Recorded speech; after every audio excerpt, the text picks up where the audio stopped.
यस्य नाहङ्कृतो भावो बुद्धिर्यस्य न लिप्यते हत्वापि सा इमान् लोकान् हन्ति न निबध्यते। भगवत गीता अध्याय 18 श्लोक 17। भगवान श्री कृष्ण कहते हैं, जिस पुरुष के अंतःकरण में मैं करता हूँ ऐसा भाव नहीं है तथा जिसकी बुद्धि संसारिक पदार्थों में और कर्मों में लिपायमान नहीं होती, वह पुरुष इन सब लोगों को मारकर भी वास्तव में ना तो मारता है और ना पाप से बंधता है।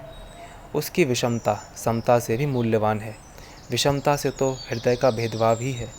सबके साथ एक सा व्यवहार हो ही नहीं सकता, नहीं तो उनके कार्य से हम समझ लेते। फिर शास्त्र उन पुरुषों को पहचानना कठिन क्यों बतलाता। समता, श्रद्धा, प्रेम, दया, इसमें से एक भी हृदय में धारण हो जाए तो परमात्मा की प्राप्ति हो जाए। उपयुक्त चारों में दया सरल है, समता बहुत मूल्यवान है, पर इसकी प्राप्ति बहुत कठिन है। श्रद्धा चाहने से प्राप्त होती है, पर हम चाहते नहीं, इसमें भी कुछ पराधीनता है। इसी प्रकार नाम में प्रेम की चाह है। कई वर्षों से अभ्यास करते हैं पर भजन नहीं होता, इसमें भी रुचि होने की स्वतंत्रता नहीं है, परंतु दया में इतनी कठिनता नहीं है। मनुष्य दया का दायरा बहुत बढ़ा सकता है। दूसरों को दुखी देखकर उसे सहन नहीं करें, यह दया का भाव है। यह दया का भाव भीतर में रखने लायक है, प्रकाशित करने की आवश्यकता नहीं है। राजा रंतिदेव बहुत दयालु थे। ईश्वर भक्ति उनमें गौड़ थी, पर दया मुख्य थी। उन्हें कई दिनों तक भोजन नहीं मिला। जब 49 दिन हो गए, प्राण जाते समय उन्हें एक गिलास जल मिला। जैसे ही वह जल पीने वाले थे, एक चांडाल आ गया और उसने जल मांगा।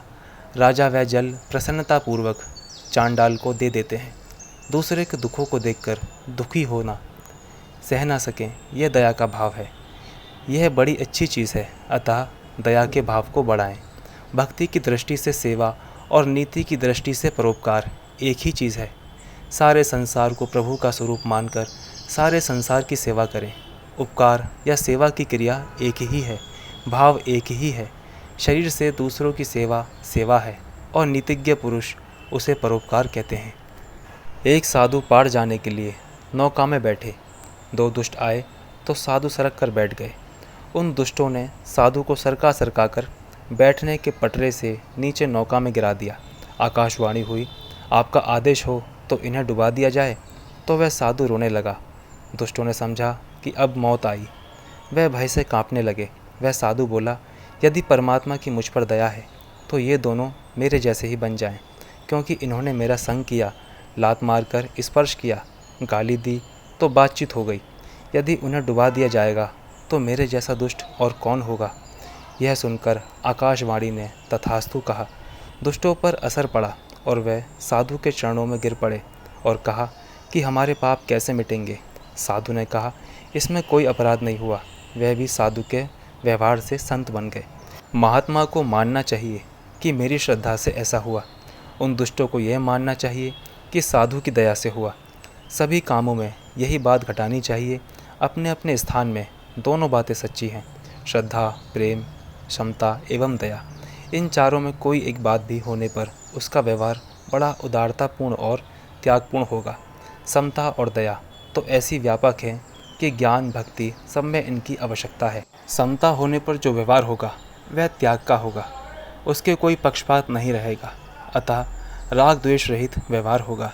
जैसे भगवान श्री कृष्ण ने दुर्योधन और युधिष्ठिर दोनों को सहायता दी। समता में अपने सत्व का ही त्याग होता है, समता में दया आ ही जाती है। इसी प्रकार श्रद्धा की बात है। हम सबको नारायण ही मानते हैं, अतः हम उनकी तन मन धन से सेवा करेंगे। इसी प्रकार जहाँ प्रेम होता है वहाँ उदारता और त्याग का व्यवहार होता ही है। चाहे लौकिक प्रेम में घटाकर देख लो। एक जाति की चीज़ें होने के कारण दूसरी चीज़ें भी आ जाती हैं। ये सब एक ही जाति के भाव हैं, अतः एक चीज़ भी पकड़ लो तो चारों आ जाएंगी। जैसे खटिया के एक पाए को खींचने से दूसरे 3 भी आते हैं, इस प्रकार इनमें दया का पाया बड़ा सीधा है। सब जीवों में हेतु रहित दया बड़ी महत्वपूर्ण है। भगवान में तो यह होती ही है, भक्तों में भी होती है।